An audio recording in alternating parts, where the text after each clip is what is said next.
గత 30 సంవత్సరాలుగా నేను ఈ ఈశ్వర గ్రౌండ్లో వ్యాపారం చేస్తున్నాను. గ్రౌండ్ ఓనర్ అయితే కానీ నాకు బాగా సపోర్ట్ చేశారు.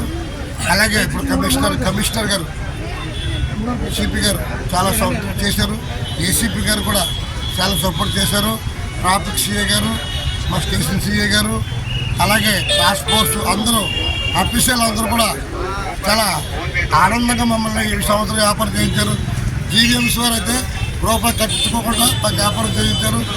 వాళ్ళకి ధన్యవాదాలు. ఎందుకంటే అన్ని డిపార్ట్మెంట్ డబ్బులు కట్టకుండా జీవీఎంసీలు మాత్రం పేదవాళ్ళు చూసి డబ్బులు తీశారు.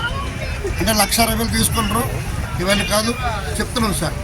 అయితే ప్రతి ఒక్కరూ లాస్ట్ ఇయర్ కన్నా ఈ సంవత్సరం గొడవ లేకుండా ఫైర్ బండి, ఫైర్ సిలిండరు, పోలీసు అందరూ చాలా ప్రకృతిగా అఫీషియల్ అందరూ మాకు చాలా సపోర్ట్ చేసి మమ్మల్ని ఆనందపరిచారు. వాళ్ళకి జన్మ జన్మ జన్మ అభినందనలు. కాబట్టిగా ఈ సంవత్సరం వ్యాపారం చాలా బ్రహ్మాండంగా జరిగింది. మళ్ళీ జరగాలి. మా పేదవాళ్ళందరూ అమ్ముకోవాలి. మా పేదవాళ్ళు బాగుండాలి. మా గ్రౌండ్ రాజేంద్ర గారు చల్లగా ఉండాలని మనస్ఫూర్తి కోరుకుంటున్నాను.